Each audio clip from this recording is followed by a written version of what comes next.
मैं हिंदी हूँ, मैं हिंदी हूँ, भारत माँ के उच्च भाल की बिंदी हूँ, मैं हिंदी हूँ। प्यारे बच्चों नमस्कार। आशा है आप लोग ठीक से होंगे, स्वस्थ होंगे और लॉकडाउन के नियमों का पालन करते हुए अपनी पढ़ाई कर रहे होंगे। अभी आपने पंक्तियाँ सुनी, मैं हिंदी हूँ। आप समझ गए होंगे कि आज की हम हिंदी की जो कक्षा प्रारंभ करने जा रहे हैं उसमें हम अपने पाठ्यक्रम की जानकारी प्राप्त करेंगे। उस जानकारी के माध्यम से हम अपनी शब्द संपदा को बढ़ाएंगे, नवीन शब्दों की जानकारी प्राप्त करेंगे, नई विधा की जानकारी प्राप्त करेंगे। नई विधा की जानकारी इसलिए मैं कह रहा हूँ कि हिंदी को हम दो तरीके से पढ़ते हैं, काव्य के रूप में पढ़ते हैं और गद्य के रूप में पढ़ते हैं। कभी आपने ध्यान दिया हो, जब आप रेडियो सुन रहे होते हैं या आप टीवी देख रहे होते हैं या फिर किसी की कविता सुन रहे होते हैं या नाटक देख रहे होते हैं, एकांकी देख रहे होते हैं, तो वहाँ पर आपको बड़ा आनंद प्राप्त होता है। यह आनंद जो प्राप्त होता है इसकी चर्चा हम करेंगे कि आखिर आनंद क्यों प्राप्त होता है। जो चीज़ हम देख रहे हैं उसमें जब हमारा भाव सामने मिल जाता है, भाव हमारे एक दूसरे के पूरक हो जाते हैं, तादाद में स्थापित हो जाता है, तो वहाँ पर हमें उस आनंद की प्राप्ति होती है। कभी कभी जब दुख की बातें हम देखते हैं तो हम दुखी भी हो जाते हैं। कहीं कहीं जब हंसने की बात आती है तो हमारा भाव ऐसा हो जाता है, हम हंसते भी हैं। तो इस तरीके से हम देखते हैं कि जो भाव का तादाद में है वो स्थापित होता है श्रोता और वक्ता के बीच में। तो इन सब चीज़ों को लेकर के आज हम एक चर्चा करने जा रहे हैं आपके बीच में। काव्य की चर्चा होगी, हिंदी के काव्य की चर्चा, और उस काव्य के अंतर्गत हमारा जो पहला पाठ है उस पाठ की हम चर्चा करेंगे, और वो हमारा पहला पाठ है सूरदास। सबसे पहले एक प्रश्न उठता है पाठ को पढ़ाने से पहले कि आखिर ये जो काव्य की चर्चा हम कर रहे हैं, काव्य है क्या? इसको जानना बहुत ज़रूरी है। काव्य छंदोबद्ध और लयात्मक रचना है, यानी काव्य जो हम पढ़ते हैं या सुनते हैं वो किसी न किसी छंद में निहित होता है, किसी न किसी छंद के अंतर्गत वो लिखा जाता है और उसमें एक लय होती है। इसकी जो दूसरी प्रमुख विशेषता है वो यह है कि भावात्मक आनंद की प्राप्ति। काव्य को जब हम सुनते हैं तो उसमें हमें भावात्मक आनंद की प्राप्ति होती है, जैसी अभी मैं चर्चा कर रहा था आपसे। इसका तीसरा बिंदु है बाह्य तत्व और चौथा बिंदु है आंतरिक तत्व, यानी कला पक्ष और भाव पक्ष। बाह्य तत्व में हम जिन बातों पर विशेष ध्यान देते हैं उनमें लय, उस रचना की लय क्या है, तुक, उसके तुकांत क्या हैं, छंद, कौन सी छंद है, शब्द योजना, उसकी शब्द योजना क्या है, भाषा, उसकी भाषा कैसी है, और अलंकार, कौन कौन से शब्द जो चमत्कार उत्पन्न कर रहे हैं। इन सब चीज़ों को हम बाह्य तत्व के रूप में जानते हैं। इसी प्रकार जो उसके आंतरिक तत्व होते हैं, आंतरिक तत्वों में एक विशेष बात है जिसकी चर्चा हम विशेष रूप से आपसे करेंगे। वो ये है व्यापकता, कि जिस काव्य को हम पढ़ रहे हैं उसकी व्यापकता कितनी है, उसकी उपादेयता कितनी है। दूसरा बिंदु इसी में है कल्पनाशीलता। कल्पनाशीलता का तात्पर्य यह है कि जो यथार्थ रूप होता है, जिस चीज़ का हम वर्णन कर रहे होते हैं उसमें कवि अपनी कोई न कोई कल्पना अवश्य डाल देता है, तो उसमें कल्पनाशीलता कितनी है। इसके अलावा रसात्मकता, आखिर उसमें रस कौन सा है, किस रस की प्राप्ति हो रही है, उसका सौंदर्य बोध क्या है, और इसके साथ ही भाव प्रधानता, कौन सा उसका प्रधान भाव है। इन बिंदुओं को हम आंतरिक तत्व के रूप में देखते हैं। इसी प्रकार से इसकी एक और विशेष बात होती है, जिस काव्य को हम पढ़ रहे होते हैं, मैंने अभी चर्चा की आपसे कि वस्तु कुछ और होती है, लेकिन कवि जब लिखता है उस बात को तो उसमें अपनी कल्पनाशीलता को जोड़ देता है। तो यह बात निश्चित है कि उसका जो यथार्थ रूप होता है वो यथारूप में नहीं रहता, कुछ ना कुछ उसमें कल्पना अवश्य मिश्रित रहती है। इसी प्रकार से एक परिभाषा हम यहाँ पर लेना चाहेंगे काव्य के विषय में। प्रकृति के सुकुमार कवि सुमित्रानंदन पंत जी ने कहा था कि आह से उपजा होगा कान, वियोगी होगा पहला कवि। वियोगी होगा पहला कवि, आह से उपजा होगा गान, उमड़ कर आंखों से चुपचाप बही होगी कविता अनजान। तब से कविता की यात्रा और आज जो कविता की जो काव्य की यात्रा है, अगर आज के संदर्भ में हम अपनी दो पंक्तियां कहना चाहें तो हम इस प्रकार से कह सकते हैं कि मौत से मोक्ष लिखवा दे वही कविता कहाती है, मौत से मोक्ष लिखवा दे वही कविता कहाती है, हंसी होठों पे जो ला दे वही कविता कहाती है, और किसी लाचार बूढ़े की उंगलियों को पकड़ करके सड़क जो पार करवा दे वही कविता कहाती है। आज हम जिस परिवेश में जी रहे हैं वहाँ पर यह परिभाषा निकल करके आती है। इस प्रकार से हम देखते हैं काव्य क्या है, उसके प्रमुख बिंदु क्या हैं, उसकी परिभाषा क्या है, इसकी चर्चा भी हमने आपसे प्रस्तुत की। आइए चलते हैं अगले बिंदु की ओर। और अगला बिंदु आपके मन में अवश्य आया होगा। काव्य की परिभाषा आपने अभी सुनी कि काव्य कितने प्रकार का होता है, यह प्रश्न आपके मन में होगा। काव्य के क्या भेद होते हैं, तो आइए इसकी भी चर्चा थोड़ी सी करते हैं, जो बहुत आवश्यक है। काव्य के भेद। काव्य दो तरीके का होता है। पहला होता है श्रव्य काव्य। श्रव्य काव्य का तात्पर्य यह है कि जिसे हम सुनते हैं, जैसे रेडियो है, रेडियो हम सुनते हैं और आनंद प्राप्त करते हैं। रेडियो में जो व्यक्ति बोल रहा है उसको हम देखते नहीं हैं, तो ऐसे काव्य को हम श्रव्य काव्य कहते हैं। इसी प्रकार से इसका जो दूसरा रूप होता है वो होता है दृश्य काव्य।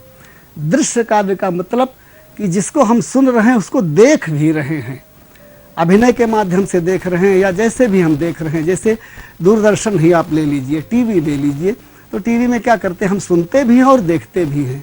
इसी तरीके से कोई नाटक है, उसको हम देख भी रहे हैं और सुन भी रहे हैं और आनंद की प्राप्ति कर रहे हैं। तो ऐसे काव्य को हम दृश्य काव्य कहते हैं। जो श्रव्य काव्य जिसकी चर्चा भी कर रहे थे, उसके भी भेद होते हैं। उसके कितने भेद होते हैं? उसके भी दो भेद होते हैं।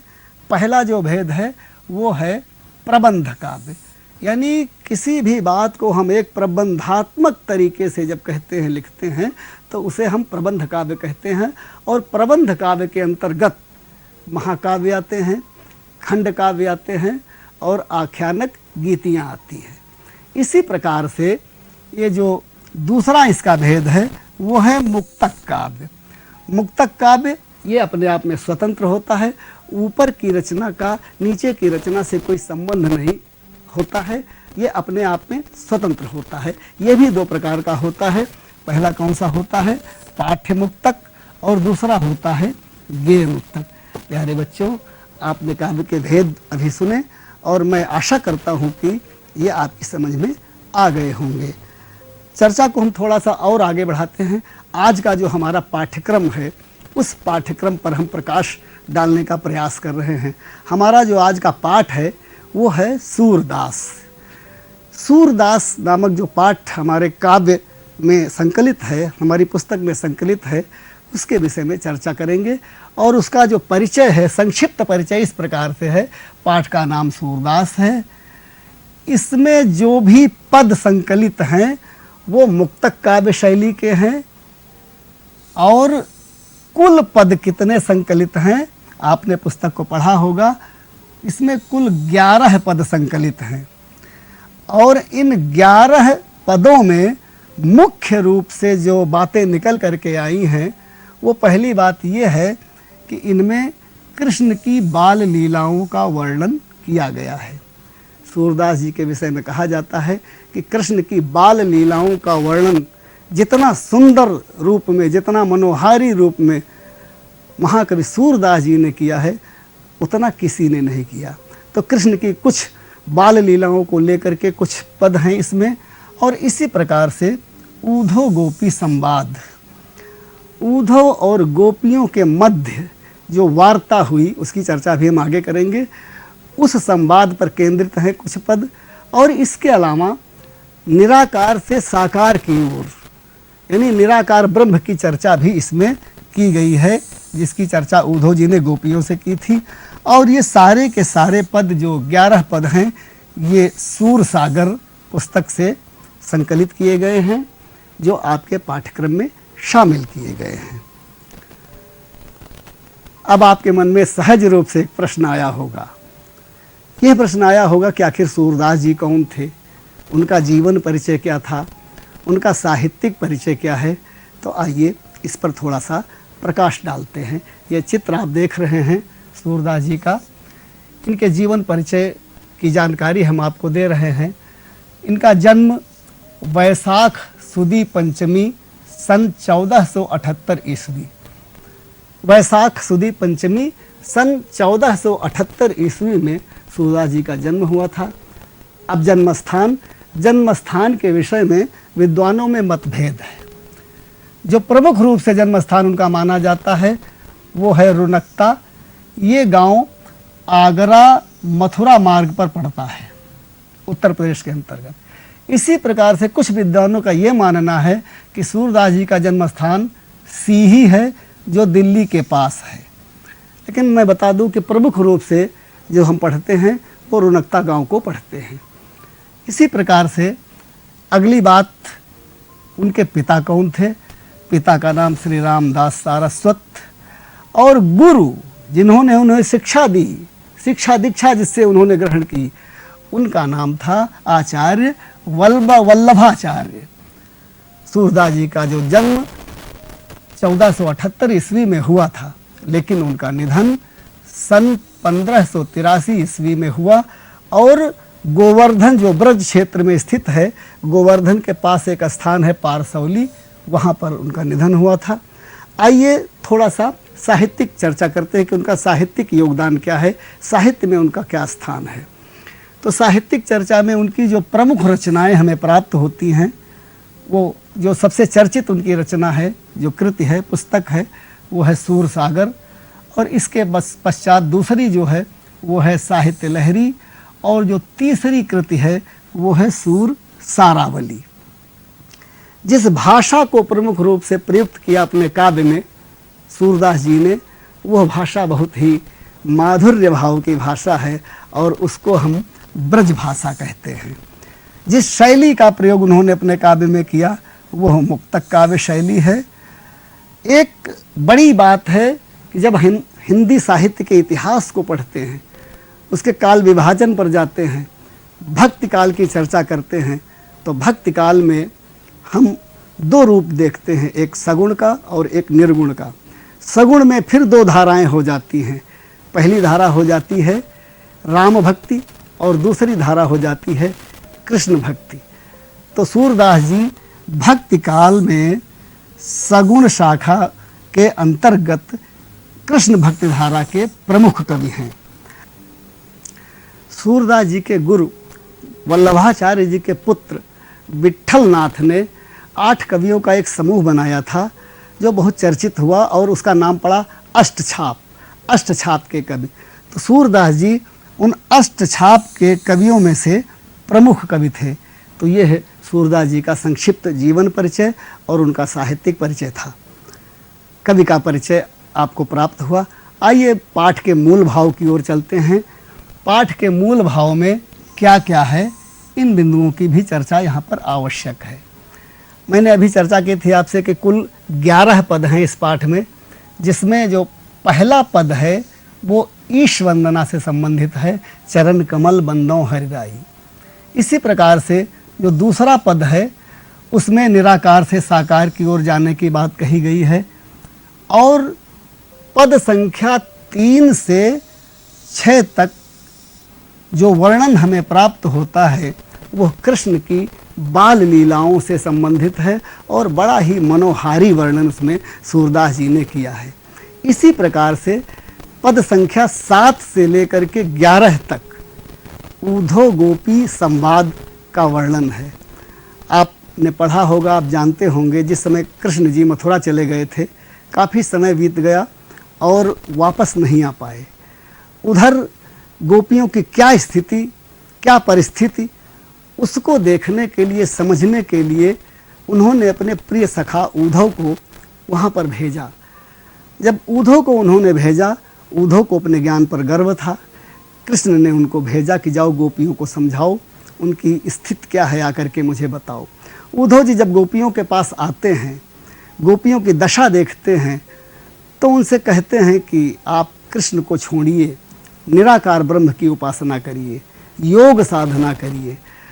तो जब उद्धव जी इस प्रकार की बात करते हैं तो गोपियाँ जो हैं उनको, उनके तर्क को काटती हैं, उनको जो उत्तर देती हैं वो बहुत ही शैली प्रभावशाली शैली है और उसमें बहुत ही मनोहारी वर्णन, बहुत ही सरस वर्णन, बहुत ही अच्छा वर्णन किया है सूरदास जी ने। वह पद संख्या 7 से 11 के मध्य है। सभी के सभी पद बहुत ही प्रभावशाली शैली में लिखे गए हैं और इनमें जो शब्दों का चयन किया गया है उन घटनाओं से उनका तादात्म्य स्थापित है। कहने का तात्पर्य यह है कि भाव साम्य प्रमुख रूप से प्राप्त होता है और जो मुख्य रूप से जो इसका आकर्षण है वो है प्रेम और विरह का आकर्षण। प्रेम और प्रेम के साथ विरह दोनों का जो यहाँ पर भाव निरूपित किया गया है वो बहुत ही आकर्षण युक्त है, मन को बहुत अच्छा लगने वाला है और उसकी बहुत विवेचना की जा सकती है। इतना आपने अभी समझ लिया है। इसके आगे आते हैं प्रश्न अभ्यास की ओर। आपने पाठ पढ़ा, 11 पद आपने पढ़े। सभी पद बहुत ही आवश्यक हैं, सभी महत्वपूर्ण हैं। कोई भी पद परीक्षा में आ सकता है, लेकिन उदाहरण के तौर पर एक पद की मैं विशेष रूप से यहाँ पर चर्चा करना चाहूँगा और वह पद आपके बीच में, आप चित्र भी देख रहे हैं, चित्र और इस पद का भी एक साम्य है। देखिए आप, ऊधो मन न भये 10-20। गोपियां ऊधो से कहती हैं, ऊधो मन न भये 10-20। इसको हम अगर थोड़ा सा लय में कहने का प्रयास करें तो ऐसे भी कह सकते हैं, ऊधो मन न भये 10-20।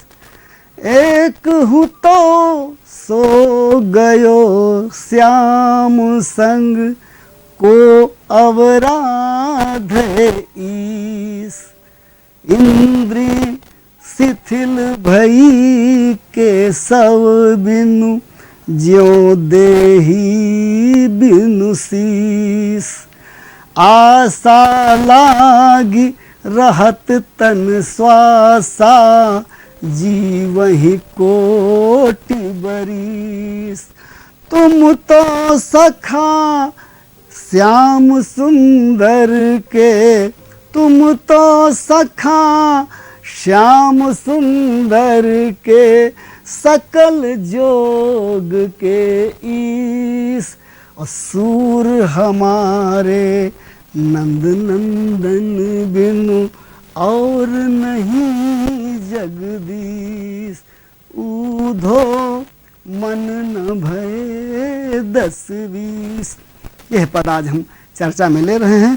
अभी जो मैंने पद प्रस्तुत किया है आपके बीच में, आपको आनंद आया होगा, लेकिन इसके प्रश्न की ओर अगर हम ध्यान दें तो एक प्रश्न पूछा जाएगा कि निम्नलिखित काव्यखंड का संदर्भ सहित अनुवाद कीजिए या व्याख्या कीजिए या भावार्थ लिखिए। तो इसमें हम आपको बताना चाहेंगे संदर्भ। जब हम संदर्भ लिखते हैं तो उसमें मुख्य रूप से हम पाठ का नाम अवश्य लिखते हैं और पाठ के नाम के साथ ही हम रचनाकार का नाम अवश्य लिखते हैं। ये दो बातें मुख्य रूप से इसमें लिखी जाती हैं। इसी प्रकार से दूसरा बिंदु हम लेते हैं प्रसंग। प्रसंग में हम यह बताने का प्रयास करते हैं कि जो रचना है वो किससे संबंधित है, किससे संबंधित है, ये बात हम विशेष रूप से लिखते हैं। अब जैसे यहाँ पर आपको लिखना है इसका उत्तर, तो आप लिखेंगे कि प्रस्तुत काव्यखंड हमारी पाठ्य पुस्तक हिंदी के काव्य भाग में संकलित सूरदास नामक पाठ से लिया गया है। इसके रचनाकार महाकवि सूरदास जी हैं। इसी प्रकार जब प्रसंग में आप लिखेंगे तो ये लिखेंगे कि जिस समय उद्धव जी गोपियों से वार्ता करते हैं, निराकार ब्रह्म के विषय में बताते हैं, उन बातों का वर्णन इस पद में किया गया है। इसी प्रकार से जब हम व्याख्या इसकी करते हैं तो व्याख्या के लिए ये आवश्यक है कि हम उन पंक्तियों को विशेष रूप से उनकी व्याख्या करें जो अभी हमने पढ़ी हैं। आइए वो पंक्तियां हम फिर से आपको दिखा रहे हैं। ऊधो मन न भये 10-20। गोपियां ऊधो जी से कहती हैं कि ऊधो, हमारे पास 10-20 मन नहीं है, मन केवल एक ही है और हमारा मन हमारे नियंत्रण में है, वह इधर उधर नहीं जा सकता। अगर ज़्यादा मन होते तब आप यह सोच सकते थे कि कोई मन इधर चला जाएगा, कोई मन उधर चला जाएगा, लेकिन हम सब कृष्ण के आराधक हैं। हमारा मन एक हो तो एक ही मन था, सो गयो श्याम संग, वो कृष्ण के साथ चला गया।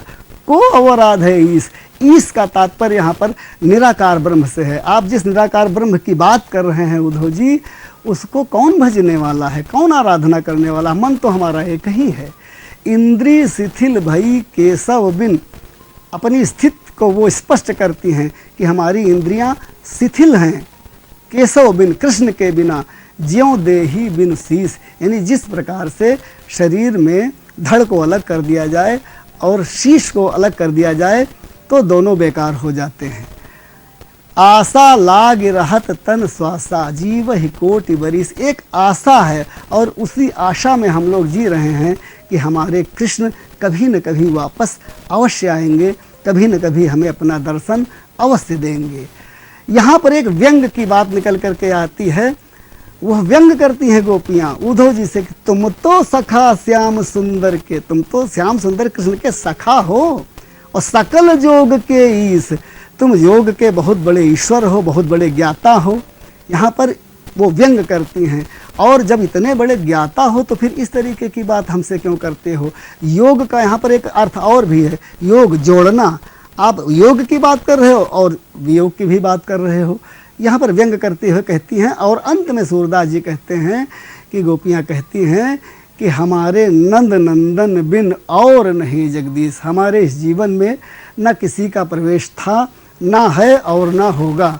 हमारे सिर्फ और सिर्फ कृष्ण हैं और हम कृष्ण के सहारे हैं। हमारा मन, हमारा तन, जो कुछ भी है, हमारा पूरा जीवन वो कृष्ण को समर्पित है। आइए थोड़ा सा आगे की ओर बढ़ते हैं और कुछ प्रश्न लेते हैं जो कि परीक्षा की दृष्टि से बहुत अनिवार्य हैं। जैसे एक प्रश्न हमने लिया है, अभी जो पद आपने पढ़ा उसमें कुछ कठिन शब्द आए हैं, उनके अर्थ लिखना बहुत आवश्यक है।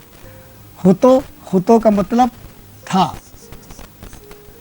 ईस का मतलब है निराकार ब्रह्म।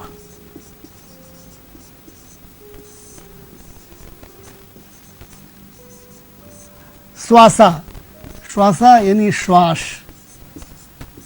प्राण।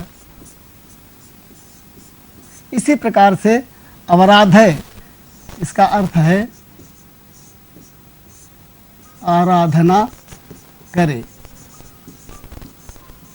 शिथिल का भाव यहाँ पर है निष्प्राण सा हो जाना, निष्प्राण से। और बरिस, ये वर्ष का अपभ्रंश है, वर्ष। एक प्रश्न की चर्चा हम और करना चाहेंगे जो अक्सर परीक्षाओं में पूछा जाता है। वो एक पंक्ति होती है और उसका भाव स्पष्ट करना होता है। एक हमने यहाँ पर पंक्ति लिया है, रूप रेख गुण जाति जुगति बिन, ये पंक्ति है और ये है पद संख्या 2 में मिलती है। इसका भाव स्पष्ट करने के लिए प्रश्न दिया गया है। इस पर विशेष ध्यान देने की ज़रूरत है। यह प्रश्न जो है वो निराकार ब्रह्म से संबंधित है। निराकार ब्रह्म का जो आकार है, स्वरूप है, वो कैसा होता है? रूप रेख गुण जाति जुगति बिन, यानी ना तो उसका कोई रूप है, ना तो उसका कोई आकार है, ना तो उसका कोई गुण है, ना तो उसकी कोई जाति है, और ना तो वह किसी व्यक्ति के द्वारा प्राप्त किया जा सकता है, किसी युक्ति के द्वारा प्राप्त किया जा सकता है। ऐसा होता है निराकार ब्रह्म। तो इस पंक्ति का भाव ये है, यह निराकार ब्रह्म के विषय में है कि निराकार ब्रह्म का जो स्वरूप होता है वो रूप कोई नहीं होता है, उसका कोई आकार नहीं है, उसका कोई गुण नहीं है, उसकी कोई जाति नहीं है और उसको कहीं से भी प्राप्त नहीं किया जा सकता है। आइए अंत में हम आंतरिक मूल्यांकन की ओर चलते हैं। अभी आपने इतना हमारी चर्चा को सुना, तमाम आपके मन में जिज्ञासाएं होंगी, वो भी आप जब चाहेंगे उनको शांत किया जाएगा, उनका समाधान प्रस्तुत किया जाएगा। लेकिन कुछ अभ्यास कार्य आवश्यक है, जिसमें 2 प्रश्न मैं आपको बता रहा हूँ कि आप इतना कर सकते हैं कि सूरदास जी का जीवन परिचय स्वयं लिखिए। और दूसरा प्रश्न आपके लिए है कि जिस प्रकार से एक पद की चर्चा मैंने की है, उसी प्रकार से अन्य पदों की भी व्याख्या आप लिखने का प्रयास करिए। मैं उम्मीद करता हूँ कि इस चर्चा में आपको तमाम प्रश्नों के उत्तर मिले होंगे, तमाम बातें मिली, तमाम अंक इसमें समायोजित हो सकते हैं। जैसे काव्य क्या है, काव्य के भेद क्या हैं, ये भी आपका एक अच्छा सा प्रश्न है और उसका उत्तर है। इसी प्रकार से पाठ का जो मूल भाव है वो भी आपको प्राप्त हुआ, एक पद की व्याख्या भी और कुछ प्रश्नों के उत्तर भी आपको प्राप्त हुए। इस प्रकार से जो हमारा लक्ष्य था, मैं आशा करता हूँ कि उस लक्ष्य की प्राप्ति हुई है और ये चर्चा आपको अच्छी लगी होगी। फिर अगली चर्चा में मिलेंगे, तब तक के लिए धन्यवाद, नमस्कार।